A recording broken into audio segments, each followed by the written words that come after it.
Hello, good morning everyone. Welcome to Best Literature Classes by Smita ma'am.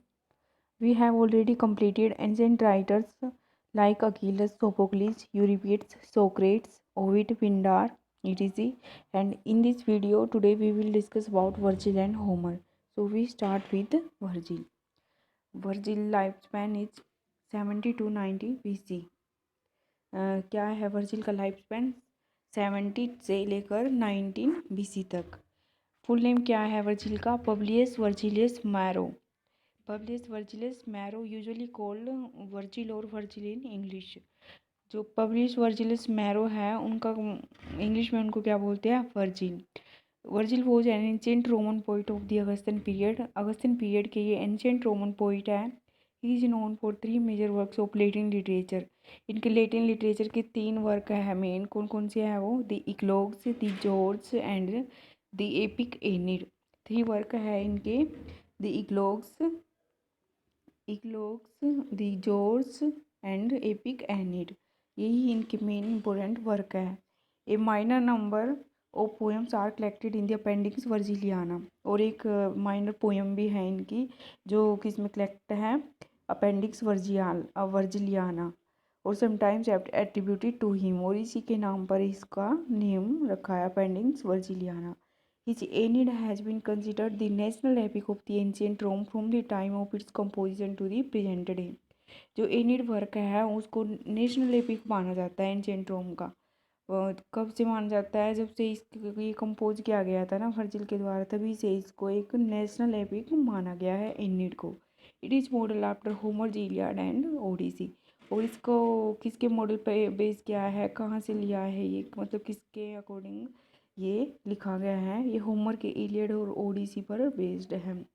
वर्जिल्स work has had wide and deep influence on western literature, most notably on Dante's Divine Comedy. जो Virgil का ही work है ना, Virgil के work है जैसे इसका असर दांते पे भी पड़ा है। दांते ने इससे इंस्पायर होकर डिवाइन कॉमेडी वर्क लिखा है, इन विच डिवाइन कॉमेडी जो वर्क है इसमें Virgil appears as Dante's guide through hell and purgatory. और जो डिवाइन कॉमेडी वर्क है दांते का जो कॉमेडी है एक, इसमें वर्जिल एक करेक्टर के रूप में अपीयर होता है। और वो क्या, कौन सा करेक्टर है? वो दांते का गाइड बनता है हेल और परगेटरी जगह पर, दोनों जगह पर वो दांते को गाइड करता है। After considering briefly a career in rhetoric and law, the young Virgil turn his talents to poetry. मतलब उसने जो रेटरिक और लॉ में अपना करियर चूज किया था पहले, उसके बाद उसने कहाँ टर्न किया? पोइट्री की तरफ टर्न किया। He was nicknamed Parthenias. और उसको निक नेम से क्या बोलते हैं? पार्लनियास या फिर मेडन। क्या नेम है वर्जिल का? निक नेम क्या है? पार्लनियास और maiden, because of his social aloofness. Social जो उसका रिलेशन था उसके कारण उसको मेडन या पार्लिनियास बोलते हैं। The Augustan poet Ovid parodies the opening lines of Aeneid in Amores.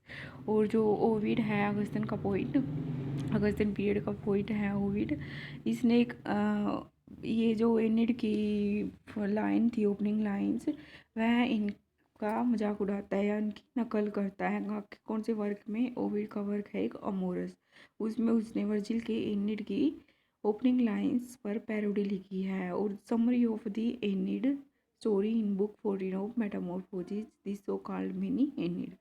और जो इसका वर्क है मेटामॉर्फोसिस, इसकी बुक 14 में उसने एनिड, वर्जिल के एनिड की स्टोरी भी लिखी है। बुक 14 में एनिड की स्टोरी बताई है। दिस उसको क्या कहा जाता है? 14 बुक को मिनी मेटामॉर्फोसिस की उसको बोलते हैं मिनी एनिड।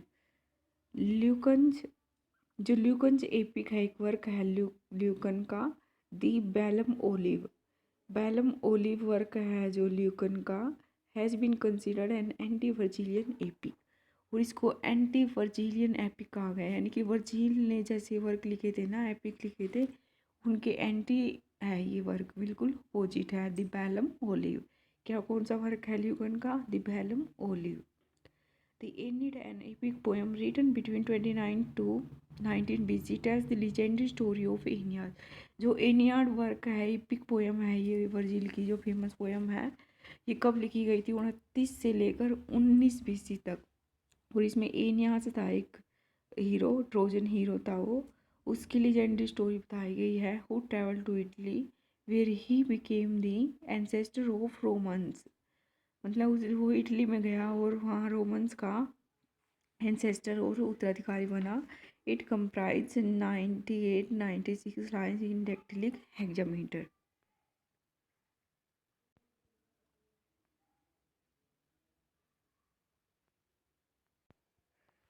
फर्स्ट वर्क है ओडिसी द पोएम। ये एक पोएम है Odyssey. The poem mainly focuses on the Greek hero Odysseus known as Ulysses in Roman myths. Roman myth में ओडिसस को क्या जाना जाता है? रोमन मिथ में उसका नाम है यूलिसस, किंग ऑफ इथाका। जो ये ओडिसस है ये इथाका का राजा है। And he journey home after the fall of Troy. और जब ट्रोय हार जाता है तो वो अपने घर जाता है वापस। It takes Odysseus 10 years to reach Ithaca. और इथाका अपने घर पहुंचने में उसे 10 वर्ष लग जाते हैं। After the 10 year Trojan war. 10 वर्ष ट्रोजन वॉर के थे, 10 वर्ष को घर पहुंचने में लगते हैं। टोटल कितने हो गए? 20 years। In his absence it is assumed. और उसके एब्सेंस में, जो ये 20 वर्ष थे, इसके एब्सेंस में ओडिसीज हैज़ डाइड। ये माना गया कि it is assumed Odysseus has died, Odysseus मर चुका है। And his wife Penelope and son Telemachus must deal with a group of unruly suitors. और उसकी वाइफ और जो उसका बेटा होता है टेलीमैकस, उनने बहुत सारे जो शूटर्स थे, अनरूली शूटर्स का समूह था, उनके साथ उनको फेस करना पड़ता है। The ministers who compete for Penelope's hand in marriage. और एक मनिस्टर, ये कौन थे? ये शूटर्स मनिस्टर्स कहा गया है इनको। ये सारे के सारे क्या थे? ये पेनिलोप से शादी करना चाहते थे। George Chapman translated it to English. जो ये ओडिसी वर्क है होमर का, इसको चैपमैन ने ट्रांसलेट किया था इंग्लिश में। लिखा किस में गया था ये जो वर्क है, ये पोएम है, इंग्लिश में इसको ट्रांसलेट किया था ओडिसी को सबसे पहले जॉर्ज चैपमैन ने। ये ग्रीक वर्क है ओडिसी। और it is written in dactylic hexameter. Dactylic hexameter है जो राइम, उसमें लिखा गया है ये। It is equal to the Iliad. और इलियड है जो वर्क, उसका सिक्वल है ओडिसी। पहले क्या था वर्क? इलियड, उसके बाद क्या आया? ओडिसी। सेकंड वर्क है Iliad, referred as the song of Ilion और सॉन्ग ऑफ इलियम। जो इलियड है ये कहाँ से निकला है? सॉन्ग ऑफ इलियन, इलियन से इलियड निकला है। सॉन्ग ऑफ इलियड, इलियम और Ilium. It is an ancient Greek epic poem in dactylic hexameter. Dactylic hexameter में है ये भी। जैसे ऊपर ये ओडिसी थी ना डेक्टिलिक हेक्सामीटर में, वैसे ही इलियड भी डेक्टिलिक हेक्सामीटर में है। Set during Trojan war between king Agamemnon and the warrior Achilles. वो ये किस दौरान सेट है? जो ट्रोजन वॉर था उसी टाइम में ये सेट है। और ट्रोजन वॉर जो किन किन के बीच में हो रहा था? एगमेम्नन और अकीलस। किंग जो राजा एगमेम्नन था और वॉरियर जो योद्धा था अकीलस, उसके बीच में युद्ध हो रहा था ट्रोजन वॉर, तो उस टाइम में ये सेट है। थर्ड है होमरिक हिम। होमरिक हिम थे ना जो भजन थे या मंत्र थे, होमरिक। एक collection of 33 anonymous ancient Greek hymns थे सेलिब्रेटिंग इंडिविजुअल गॉड इन डेक्टिलिक हेक्सामीटर। ये 33 एनोनिमस एंशिएंट ग्रीक हिम्स थे। कितने हिम्स थे ये? 33। और कैसे थे ये? बिना नाम के, एनोनिमस। होमरिक हिम कैसे थे? एनोनिमस। 33 थे ये। और इनमें क्या सेलिब्रेट किया गया है? इंडिविजुअल गॉड को, हर एक अलग अलग जो गॉड होते हैं उनके बारे में इस ये सेलिब्रेशन है। उनके अलग अलग हिम गाए गए हैं, उनके लिए भजन गाए गए हैं। और ये भी क्या है? डेक्टिलिक हेक्सामीटर में है। होमवर्क के जो हमने 3 वर्क अभी तक पढ़े हैं, ओडिसी, इलियड और होमरिक हिम, ये तीनों के तीनों क्या है? डेक्टिलिक हेक्सामीटर में लिखे गए हैं। 4 है एपिक साइकिल, जो एक collection of ancient Greek epic poems. ये क्या है? जो ग्रीक में एपिक पोएम्स थी ना एंशिएंट टाइम की, उनका एक कलेक्शन है ये, इसलिए इसको बोला गया है epic cycle. At that related the story of Trojan war. और इसमें किसकी स्टोरी है? Trojan war. ट्रोजन जो युद्ध हुआ था उसके ही बारे में है ये। War which includes this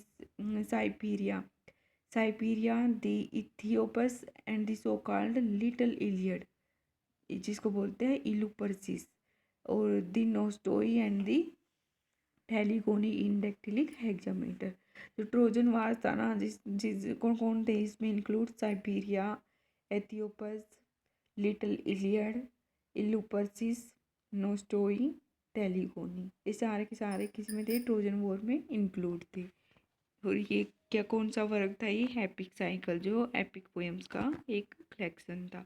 so our first unit about ancient writer is complete now, and in the next video we will discuss unit second, that is about British literature. We start British literature from our next video. So thank you very much for watching my video.